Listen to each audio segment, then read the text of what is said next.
Hello viewers, বং tube কিচেনে আপনাদের অভিনন্দন। আজ আমি আপনাদের সাউথ ইন্ডিয়ান কারি কিভাবে রান্না করতে হয় সেটা তৈরি করে দেখাবো। এখানে আমার উপকরণগুলো লাগছে: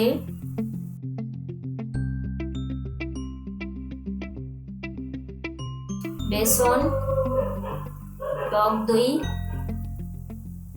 কারি পাতা, সরিষা, গোটা লঙ্কা, হলুদ গুঁড়ো, চিনি, লবণ, রান্নার জন্য সাদা তেল।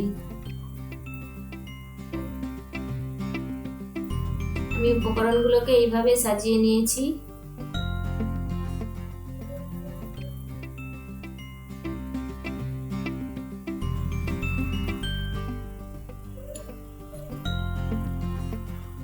এখানে আমি 2.5 চামচ বেসন দিচ্ছি,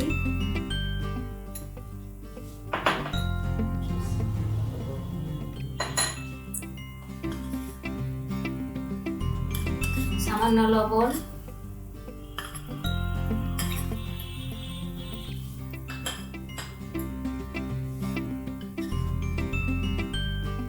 হলুদ,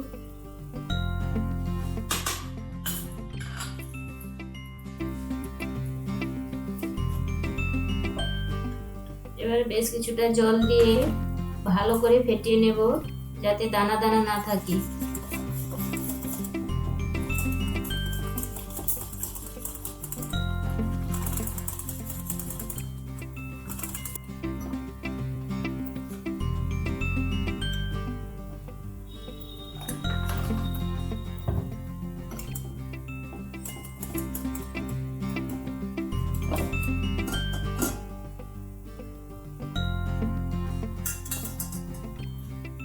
এবার 5 চামচ দই নিচ্ছি, টক দই।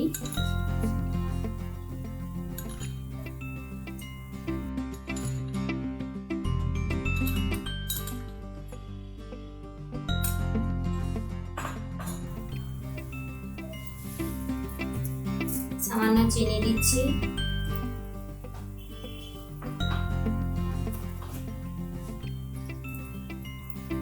এবার কিছুটা জল দিয়ে এটাকেও ভালো করে ফেটিয়ে নেব।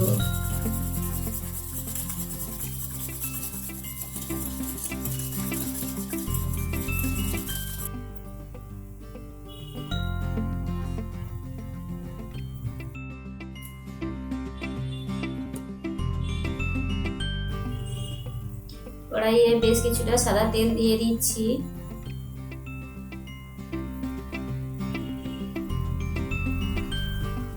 একটা ছোট বাটিতে 1 চামচ বেসন, সামান্য হলুদ গুঁড়ো, সামান্য লবণ, এইভাবে মোটা একটা ব্যাটার তৈরি করে নিয়েছি।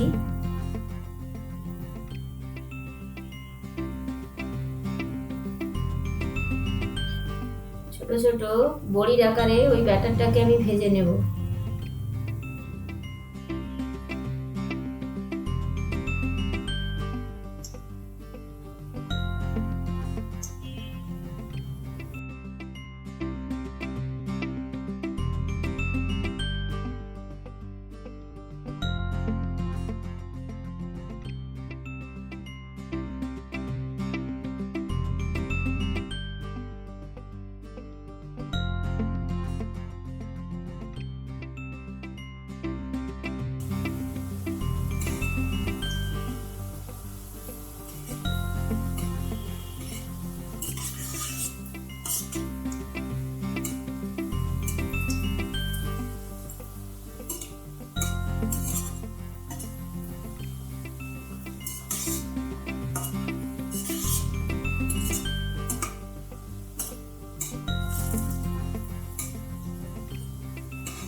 এইরকম বড়িগুলো ভেজে নিচ্ছি। বেশি লাল করার দরকার নেই, বেশি লাল করলে এটা শক্ত হয়ে যাবে।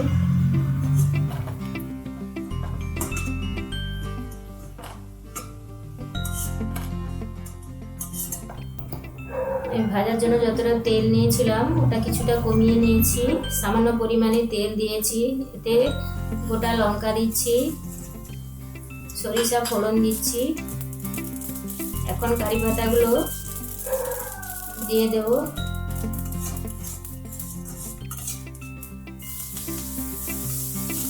কারি পাতাগুলোকে ভালো করে ভেজে নিতে হবে।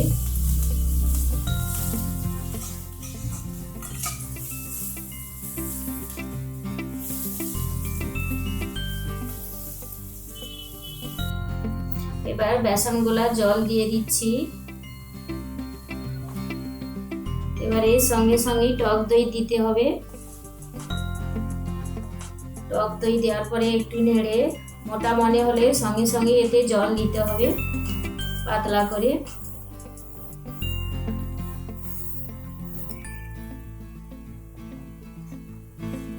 দেখুন মোটা হয়ে যাচ্ছে, জল দিয়ে দিচ্ছি। এবারে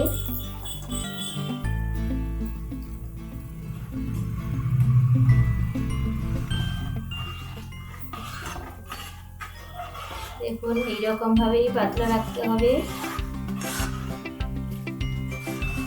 এটা কিছুক্ষণ ফুটলেই এমনিতেই মোটা হয়ে যাবে।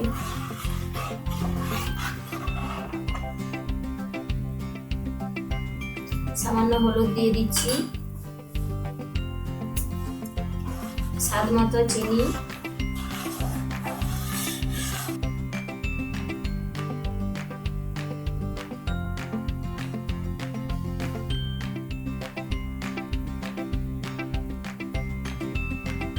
দেখুন সামান্য একটু ফুট উঠতেই আমি বড়িগুলো দিয়ে দিচ্ছি।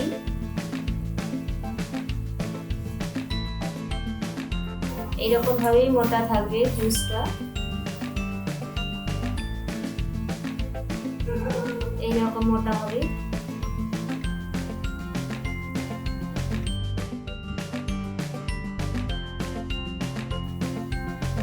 কিছুক্ষণ ফুটে নিলেই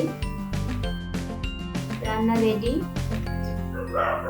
বাড়িতে তৈরি করে অবশ্যই খাবেন এবং কমেন্টে জানাবেন কিরকম হয়েছে। সবাই ভালো থাকবেন, সুস্থ থাকবেন।